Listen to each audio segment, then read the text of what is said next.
Film nap کو ایک تنے ہوئے رسے پر رقص کرنے کو کہا گیا، اور ایک اور پرائیویٹ آفیسرز کے وزیر ریڈرسل سے بھی اسی قسم کا مطالبہ کیا گیا۔ بعض اوقات ان آزمائشوں کا نتیجہ بہت ہی مہلک نکلتا، یعنی ان لوگوں کے لیے نقصان دہ ہوتا اور ان کی جان بھی جا سکتی تھی۔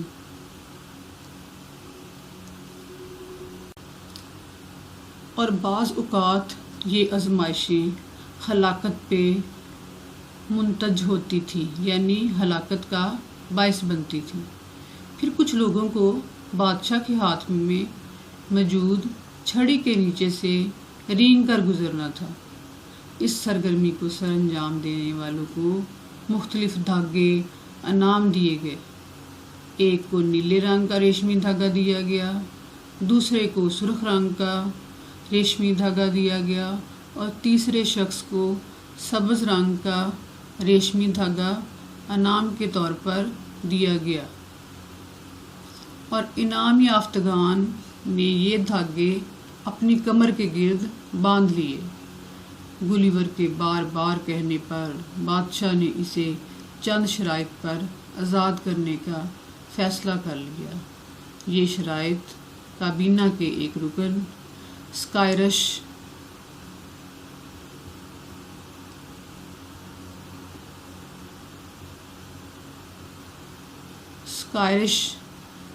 بالگولم نے پیش کی، جو گلیور کے بے حد خلاف تھا۔ گلیور نے حلف اٹھایا کہ وہ ان شرائط پر عمل کرے گا، اور درباری ریاضی دانوں نے یہ حساب لگایا کہ اس کی خوراک کے لیے 1728 بونوں کی خوراک کی ضرورت ہوگی۔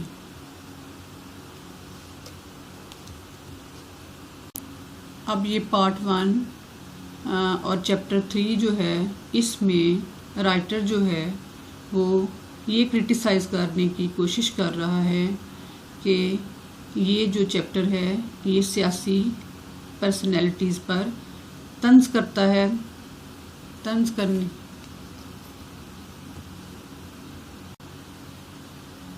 اب پارٹ 1 اور چیپٹر 3 جس کو ہم نے ابھی ڈسکس کیا ہے، اس میں رائٹر جوناتھن سوئفٹ سیاسی شخصیات پر طنز کرنے کی کوشش کر رہا ہے، اور بتایا گیا ہے کہ اعلیٰ عہدے کیسی صلاحیتوں کی بنا پر دیے جاتے ہیں۔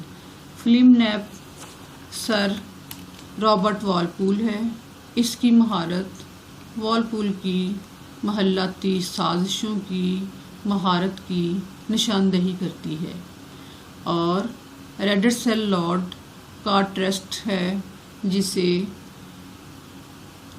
آئرلینڈ کا لیفٹیننٹ بنایا گیا ہے۔ جس قدیم مندر میں گلیور کو رکھا گیا تھا وہ ویسٹ منسٹر ہال کی نشاندہی کرتا ہے، جہاں چارلس ون کو موت کے گھاٹ اتار دیا گیا تھا۔ گلیور کی تلاشی لینا اس کمیٹی کی نشاندہی ہے جو تحقیقات کا کام سر انجام دیتی تھی۔ 3 دھاگوں کا مطلب ہے کہ برطانیہ کے بادشاہ نے اپنے عزیز اور دل پسند لوگوں کو مراتب سے نوازا۔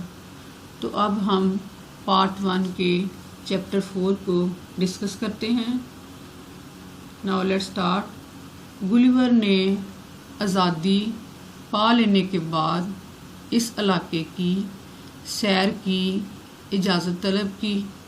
بادشاہ نے اسے اجازت دے دی اور ملک کے لوگوں کو حکم دیا کہ وہ گلیور کے راستے میں نہ آئیں، ورنہ نتائج کی ذمہ داری خود ان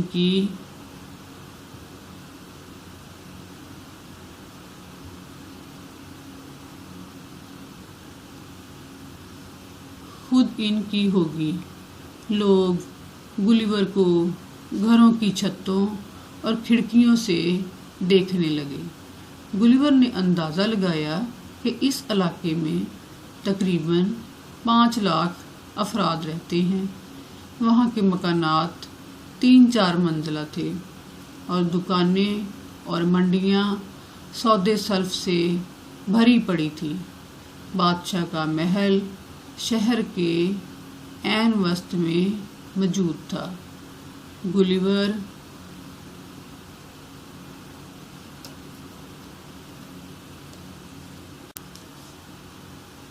نے بادشاہ، ملکہ، شہزادے اور شہزادیوں کو دیکھا۔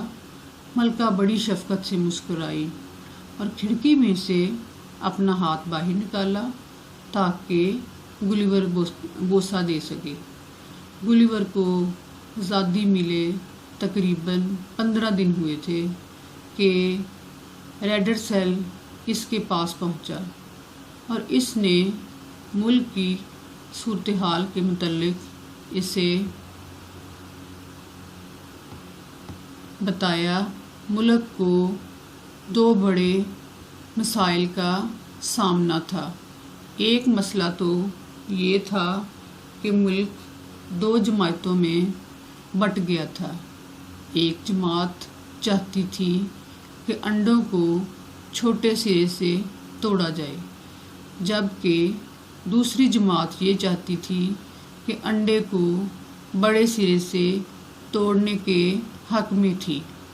لہٰذا ملک میں 2 واضح جماعتیں موجود تھیں جنہیں لٹل انڈین اور بگ انڈین کے نام سے جانا جاتا تھا۔ اس کے علاوہ ایک اور جھگڑا اونچی ایڑی پہننے والوں اور چھوٹی ایڑی والے جوتے پہننے والوں میں بھی تھا۔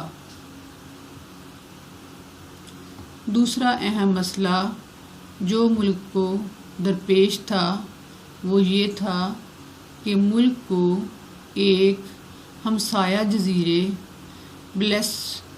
بلیسفسو کی طرف سے لشکر آرائی کا خدشہ تھا۔ بلیسفسکو والوں نے بحری بیڑوں کی ایک بڑی تعداد تیار کر رکھی تھی۔ گلیور نے ان مسائل میں مدد فرمائی اور اس میں جو رائٹر ہے وہ یہ کرٹیسائز کرنے کی کوشش کرتا ہے کہ گلیور کو ملک کی صورتحال اور متوقع خدشات و خطرات سے آگاہ کر دیا گیا ہے اور اس نے ان کی مدد کرنے کی حامی بھر لی ہے۔ Little Indian and big Indian کا جھگڑا برطانوی سیاسی مسائل پر گہری چوٹ ہے اور بونوں کے ملک پر بیرونی حملے کا خدشہ فرانس کی طرف سے متوقع عسکری پیش قدمی کی علامت ہے۔ آج ہم لوگوں نے پارٹ 1 کے 3 اور 4 چیپٹر کو ڈسکس کیا۔ یہ بہت ہی مزے کا ناول ہے، اس کی سٹوری بڑی ہی انٹرسٹنگ ہے اور آپ اس کو شروع سے اینڈ تک دیکھیے گا تاکہ آپ کے نالج میں بھی انکریمنٹ ہو اور آپ اسے انجوائے بھی کر سکیں۔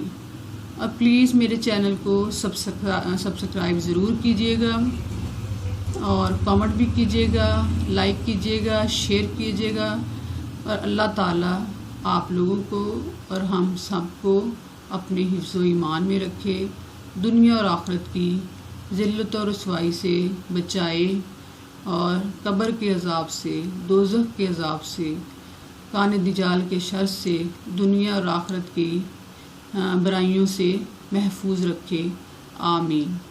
اب ہم اپنے نیکسٹ ویڈیو میں اس کے 5 اور 6 چیپٹر کو ڈسکس کریں گے اور اب اپنا خیال رکھیں۔ اللہ حافظ۔